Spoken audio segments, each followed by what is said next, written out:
Welcome back two mission कामयाबी NEET 2024। आज का जो टॉपिक है वो है ईसीजी।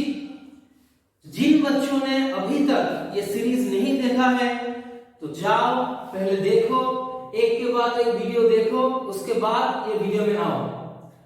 आज का जो टॉपिक है वो बहुत ही वाइटल टॉपिक है नीट के पर्पस में। हर साल करीब एक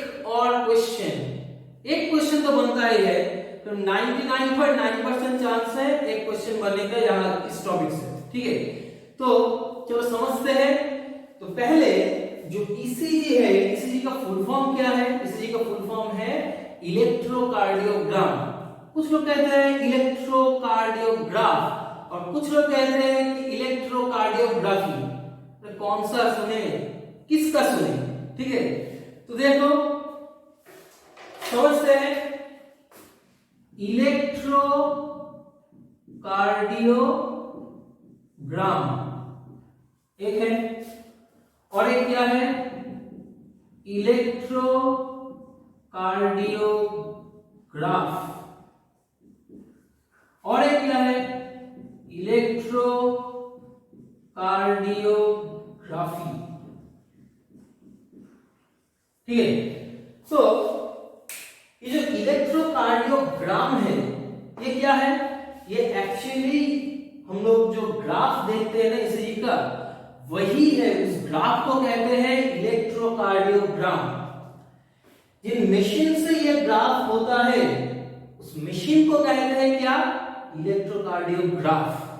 और जो टोटल प्रोसेस है, प्रोसीड्यूर, इस प्रोसीड्यूर को कहते हैं क्या?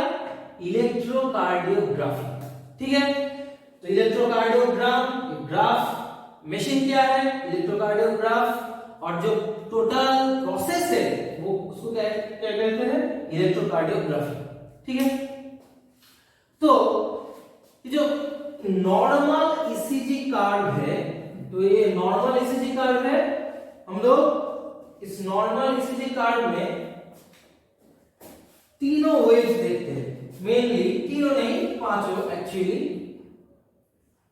पी वेव, QRS, ये मिलाकर QRS कॉम्प्लेक्स और T वेव। ठीक है, तो P वेव, QRS कॉम्प्लेक्स और T वेव, इनमें से कौन सा वाला जो पॉजिटिव वेव्स है ये देखो। P वेव मतलब बेसलाइन से ऊपर वाला जो ग्राफ है, जो वेव है, उसको हम कहते हैं पॉजिटिव वेव्स। मतलब P R T, ये जो P R T है ये है क्या? Positive waves. मतलब positive waves P R T। Negative waves कौन सा वाला है? नेगेटिव वेव्स कौन सा वाला है? ये Q और ये S। तो नेगेटिव वेव्स क्या हो गया? Q and S। समटाइम्स इस T वेव के बाद U वेव भी मिलता है। ठीक है, वो रिपोलराइजेशन ऑफ पैपिलरी मसल इसके वजह से होता है। ठीक है, तो समटाइम्स देखना होता है। ठीक है, तो ये PQRS T, P wave, QRS complex, T wave. पहले मतलब समझते हैं कि P वेव का मीनिंग क्या है, QRS की मीनिंग क्या है, T वेव का मीनिंग क्या है। ठीक है, उससे पहले जो ईसीजी, ये जो ईसीजी है ये 12 लीड ईसीजी मेजरमेंट होता है। ठीक है, 12 lead, naturally in general 12 lead ECG measurement होता है। वो क्या है पहले समझते हैं। तो 12 लीड्स ईसीजी, ये जो 12 लीड ईसीजी है, यहां पर दो टाइप का मेनली लीड है। एक है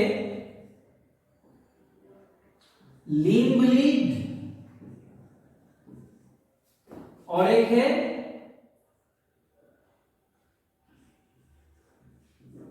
चेस्ट लीड।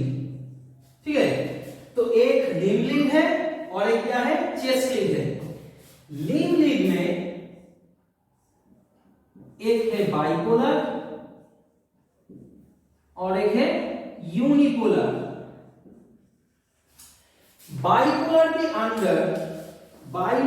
अंदर क्या है, तीनों लीड्स है, L1, L2, L3। यूनिपोलर के अंदर क्या है, ये भी तीनों है, AVR, AVL एंड AVF। तो 6 लीड्स यहां पर कंप्लीट हो चुका है, अभी 6 लीड्स बाकी है। तो 6 लीड्स कहां जाएगा, चेस्ट लीड 6 लीड से, V से डिनोट करते हैं हम लोग।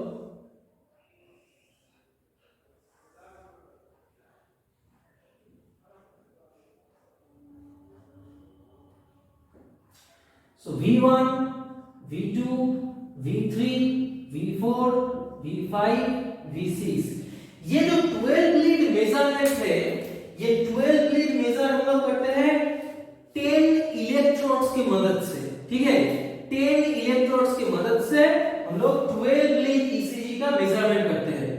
तो 10 इलेक्ट्रोड्स में एक राइट आर्म पे है और एक लेफ्ट आर्म पे है, एक लेफ्ट लेग पर है और एक राइट लेग पर है, ये चारों हो गए। और उसके बाद जो 6 है वो चेस्ट पर है, ठीक है। तो मैं स्पेसिफिक पोजीशन, ये V1 का क्या पोजीशन है, V2 का क्या पोजीशन है, इसमें आता हूं। उसके पहले हम लोग समझते हैं कि P वेव का मतलब क्या है, QRS कॉम्प्लेक्स का मतलब क्या है, P वेव का मतलब क्या है। तो अभी देखो P वेव का मतलब है, P वेव का मतलब है एक्ट्रियल डीपोलराइजेशन, एक्ट्रियल डीपोलराइजेशन। QRS कॉम्प्लेक्स का मतलब क्या है, QRS कॉम्प्लेक्स का वेंट्रिकुलर डीपोलराइजेशन, वेंट्रिकुलर डीपोलराइजेशन, ठीक है। उसके बाद P QRS, उसके बाद T वेव का मतलब क्या है, वेंट्रिकुलर रिपोलराइजेशन, वेंट्रिकुलर रिपोलराइजेशन, ठीक है। तो P वेव का मतलब है एक्ट्रियल डीपोलराइजेशन, QRS कॉम्प्लेक्स का मतलब है वेंट्रिकुलर डीपोलराइजेशन, T का मतलब है वेंट्रिकुलर रिपोलराइजेशन। मतलब ये जो डीपोलराइज ये क्या है, डीपोलराइजेशन का मतलब है, डीपोलराइजेशन का मतलब है क्या, डीपोलराइजेशन का मतलब है ये जो मसल है, ये जो एक्ट्रिया, देखो चारों चेंबर है, एक है क्या राइट एट्रियम, ये वाला है लेफ्ट एट्रियम, ये वाला है राइट वेंट्रिकल और ये वाला है लेफ्ट वेंट्रिकल। तो ये जो चारों चेंबर है, इसमें एक्ट्रिया बराबर, ये राइट एट्रियम और ये लेफ्ट एट्रियम। तो एक्ट्रियल डीपोलराइजेशन मींस ये जो एक्ट्रियल मसल है, यहां से इसे नोड से फायरिंग हो रहा है और उसके बाद ये टोटल इंपल्स कंडक्ट कर रहा है थ्रू एक्ट्रियल मसल, और एक्ट्रियल मसल स्टिमुलेट हो चुका है, ठीक है। तो positive waves, positive ions, actually waves नहीं, पॉजिटिव आयंस बाहर से अंदर सेल के अंदर आ रहा है। तो इसीलिए ये डीपोलराइजेशन, इन जनरल सेल हमेशा पोलराइज्ड स्टेट में ही रहता है, मतलब अंदर नेगेटिव बाहर पॉजिटिव, ये वाला ज्यादा देखने को मिलते हैं। तो इसीलिए एक्ट्रियल डीपोलराइजेशन मींस पॉजिटिविटी बढ़ चुका है सेल के अंदर, पॉजिटिव आयंस का बढ़ चुका है, ठीक है, कंसंट्रेशन बढ़ चुका है। तो P वेव का मतलब है एक्ट्रियल डीपोलराइजेशन। QRS, ये जो QRS कॉम्प्लेक्स है, QRS कॉम्प्लेक्स मतलब क्या है, वेंट्रिकुलर डीपोलराइजेशन। तो ये जो QRS कॉम्प्लेक्स है, इसको सिंगल तरीके से समझते हैं। QRS कॉम्प्लेक्स, यहां पर Q वेव है, उसके बाद R वेव है, उसके बाद S वेव है। तो ये जो Q वेव है, ये देखो पहले ये समझते हैं कि ये जो पोजीशन है ये क्या है, ये है इसे नोड, ठीक है। ये क्या है, एवी नोड।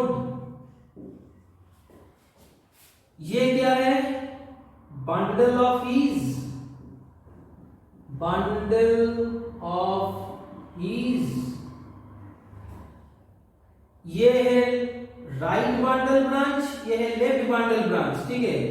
ये क्या है, right side right bundle branch, right bundle branch. और ये क्या है, ये वाला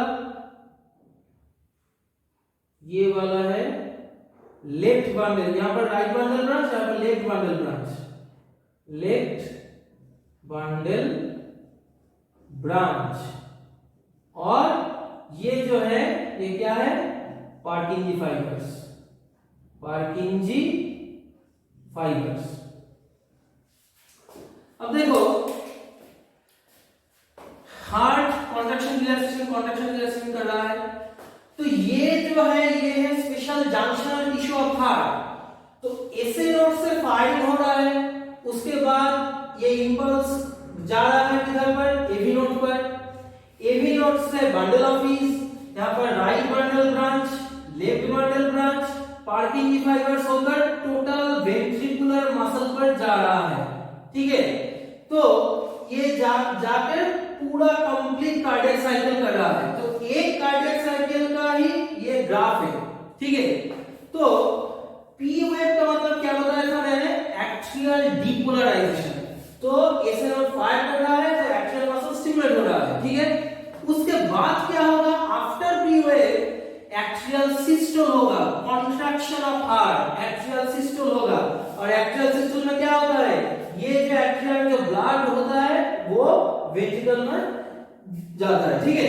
तो P wave means axial depolarization. अभी क्यू वेव का मतलब क्या है, क्यू वेव का मतलब है ये जो इंटरवेंट्रिकुलर सेप्टम है, मतलब दोनों वेंट्रिकल को जो अलग कर रहा है, ये जो इंटरवेंट्रिकुलर सेप्टम है, यहां से इंपल्स एवी नोड से यहां से आता है, ठीक है। तो इस जो क्यू वेव है, इसका मतलब है ये, ठीक है। तो क्यू वेव का बाद क्या है, आर वेव। तो मैक्सिमम वेंट्रिकुलर मसल यहां पर स्टिमुलेट हो रहा है। मैक्सिमम वेंट्रिकुलर मसल मतलब यहां से पूरा 80 to 85%, ठीक है। तो 80 to 85% ventricles stimulated by this wave, ठीक है। तो this wave signifies क्या, 80 to 85% ventricular muscle, okay. then क्या है, एस वेव। एस वेव क्या, जो बचा हुआ, जो remaining part of the ventricle है, वहां पर क्या हो रहा है, वहां पर इंपल्स जा रहा है, ठीक है। तो शुरू हुआ था कहां से, एस नोड से, उसके बाद एवी नोड, उसके बाद bundle of His, right bundle branch, left bundle branch, Purkinje fibres होकर पूरा वेंट्रिकुलर मसल, ठीक है। ये जो है ये कंडक्शन हो रहा है, ठीक है। तो पी वेव के बाद क्या होगा, पी वेव के बाद एक्सियल सिस्टोल होगा।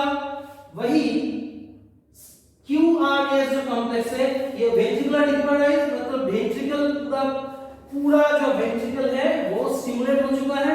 उसके बाद वेंट्रिकल क्या करेगा, वेंट्रिकल स्टिमुलेट हो, मतलब वेंट्रिकल कॉन्ट्रैक्ट करेगा। तो अगर कॉन्ट्रैक्ट किया तो क्या होगा, राइट वेंट्रिकल से, राइट वेंट्रिकल और लेफ्ट वेंट्रिकल से, राइट वेंट्रिकल से पल्मोनरी आर्टरी पर और लेफ्ट वेंट्रिकल से एओर्टा पर ब्लड जा रहा है, ठीक है। तो क्यूआरएस कॉम्प्लेक्स के बाद क्या होगा, वेंट्रिकुलर सिस्टोल होगा। और टी वेव मतलब वेंट्रिकल वापस पोलराइज स्टेट पर आ रहा है। तो इसीलिए T wave means ventricular repolarisation. तो यहां से होता है क्या, वेंट्रिकुलर डायस्टोल। तो इसके बाद सिस्टोल होगा, उसके बाद टी वेव के बाद क्या होगा, वेंट्रिकुलर डायस्टोल होगा, ठीक है।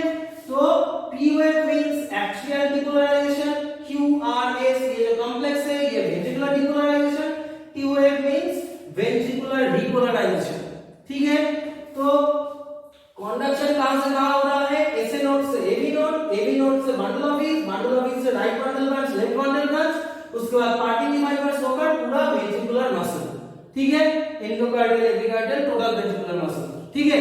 तो अब ये जो 12 लीड ईसीजी है, 12 लीड ईसीजी में L1, L2, L3, AVR, AVL, AVF, V1, V2, V3, V4, V5, V6, मैंने पोजीशन के बारे में बात किया है कि पोजीशन क्या है, कि एक है 10 इलेक्ट्रोड्स हम लोग यूज कर रहा है, तो 10 इलेक्ट्रोड्स के जरिए से हम लोग 12 लीड ईसीजी मेजर कर रहा है, ठीक है। तो 10 electrodes right arm, left arm, right leg, left leg. तो चेस्ट का पोजीशनिंग क्या है? चेस्ट का पोजीशनिंग है ये जो V1 है, V1 है, ये V1 कहां पर? V1 का प्लेसमेंट क्या है? V1 का प्लेसमेंट है right side of the sternum, right side of the sternum, fourth intercostal space,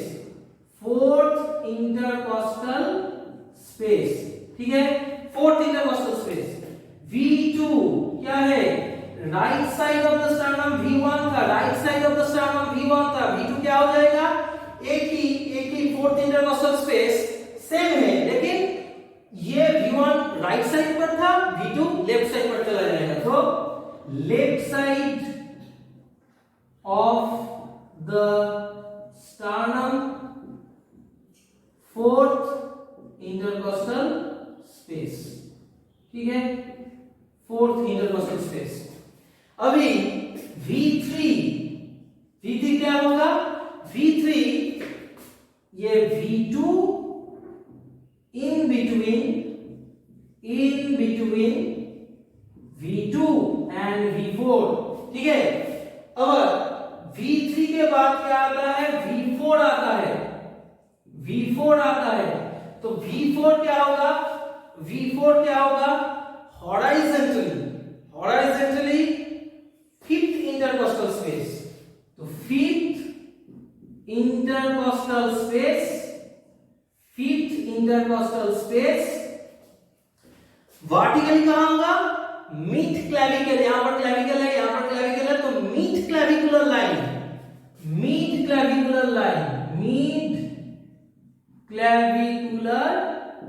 line, ठीक है। V5 क्या होगा? Same space, fifth intercostal space, तो वर्टिकली चेंज हो जाएगा। V4 क्या था? मिड क्लैविकुलर लाइन, ये क्या हो जाएगा? एंटीरियर एक्सिलरी लाइन, ठीक है, एंटीरियर एक्सिलरी लाइन। उसके बाद V6 क्या हो जाएगा? V6 हो जाएगा fifth intercostal space but vertically mid axillary line, हो गया। चेस्ट का पोजीशन हो गया, तो V1 क्या है? Right side of the sternum, fourth intercostal space, यहां पर left side of the sternum, fourth intercostal space कहां पर है? V2, V3 in between V2 and V4 क्या हो जाएगा? V4 हो जाएगा ये जो क्लैविकल है, मिड क्लैविकुलर लाइन और फिफ्थ इंटरकॉस्टल स्पेस V4, यही स्पेस पे V5 एंटीरियर एक्सिलरी लाइन, यही स्पेस पर V6 मिड एक्सिलरी लाइन, तो mid axillary line, anterior axillary line, mid axillary line, anterior axillary line, mid clavicular line, in between V2 and V3 V2 कहां पर है? Left side of the sternum, fourth intercostal space, और V1 right side of the sternum, fourth intercostal space, तो हो गया। अब देखते हैं कि ये जो लीड है ये एक्चुअली वोल्टेज डिफरेंस है, ये बाइपोलर क्यों? वोल्टेज डिफरेंस होता है, बाइपोलर लिंक और यूनिपोलर लिंक। ये जो L1 है, L1 का मतलब है वोल्टेज डिफरेंस बिटवीन क्या? Voltage difference between left arm and right arm. तो वोल्टेज डिफरेंस बिटवीन L1 क्या?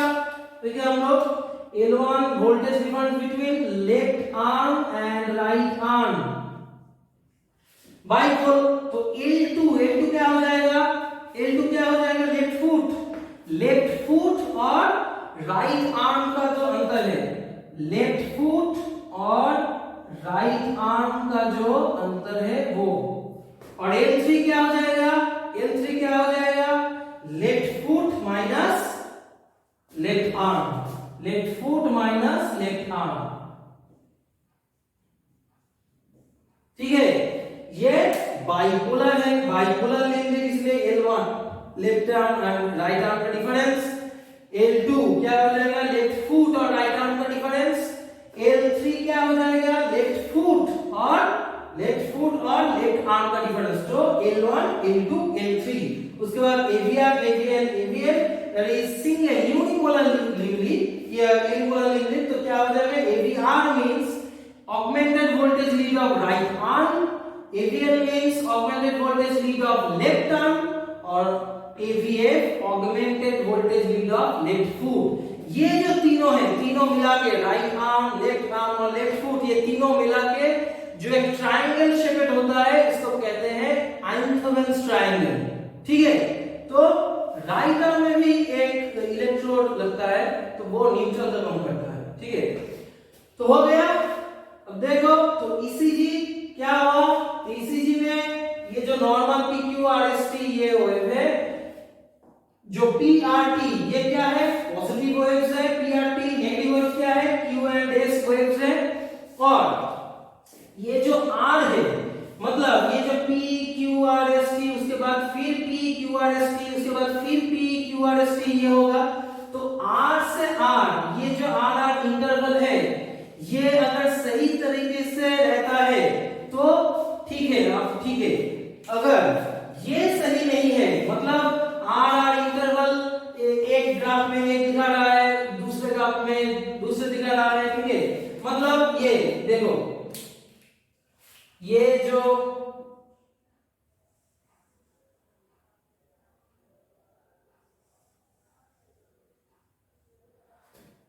ये ठीक है, ये डिस्टेंस अगर एब्नॉर्मल हो रहा है तो इसको कहते हैं एरिथमिया।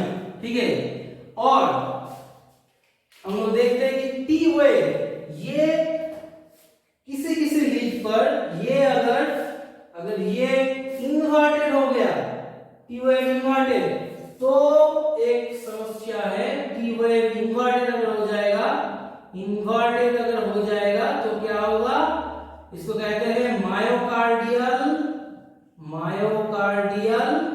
इस्चेमिया, इस्चेमिया और मायोकार्डियल इंफार्क्शन। ठीक है, ये एसटी सेगमेंट जो है, ये एसटी सेगमेंट एलिवेशन में भी ये मायोकार्डियल इंफार्क्शन होता है। ठीक है, तो बहुत सारे ऐसे एब्नॉर्मलिटीज है, तो हम लोग कैसे यहां से हार्ट रेट कैलकुलेट कर सकता है, तो हार्ट रेट कैलकुलेशन का ये जो टेक्निक है, हार्ट रेट की 300 divided by number of large box और 1500 divided by number of small box. ठीक है, तो ये लार्ज बॉक्स स्मॉल बॉक्स हम लोग जो ग्राफ में मिलता है ना, ग्राफ, तो ये ग्राफ पर ये देखो, 1 हो गया, 2 हो गया, 3 हो गया, 4 हो गया, 5 हो गया, यहाँ पर क्या रहता है, ये 5 लेकर एक लार्ज बॉक्स होता है, तो ये जो है स्मॉल बॉक्स, ये छोटा छोटा स्मॉल बॉक्स, और ये क्या है, लार्ज बॉक्स। ठीक है, तो R तो R जो इंटरवल है, तो 300 divided by number of large box, ये 8 से 8 तक हम लोग कैलकुलेट करते हैं कि 300 divided by number of large box और 1500 divided by number of small box, यहां से हम लोग हार्ट रेट कैलकुलेट करते हैं। ठीक है, तो नीट में क्या क्वेश्चन आएगा, तो पी वेव का सिग्निफिकेंस बताओ, क्यूआरएस का सिग्निफिकेंस बताओ, टी वेव का सिग्निफिकेंस बताओ। ठीक है, तो क्या हम लोग क्यों ईसीजी करते हैं, ठीक है, चेस्ट पेन होता है तो ईसीजी करते हैं, ब्रीदिंग प्रॉब्लम होता है तभी समटाइम्स देते हैं, और हाइपरटेंशन में भी देते हैं, ठीक है।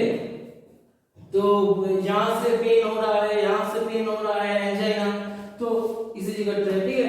तो ये जो ईसीजी का सिग्निफिकेंस क्या है, ईच वेव का सिग्निफिकेंस क्या है, एट्रियल सिस्टोल कहाँ हो रहा है, वेंट्रिकुलर सिस्टोल कहाँ हो रहा है, ये सब मिलाकर क्वेश्चन आएगा, ठीक है। और ये जो स्पेशल जंक्शन टिश्यू है, ऐसे ही क्वेश्चन आ सकता है। तो कहां पर ऐसे नोड है, कहां पर एवी नोड है, बंडल ऑफ वीस किधर है, पार्टिकल फाइबर्स किधर है।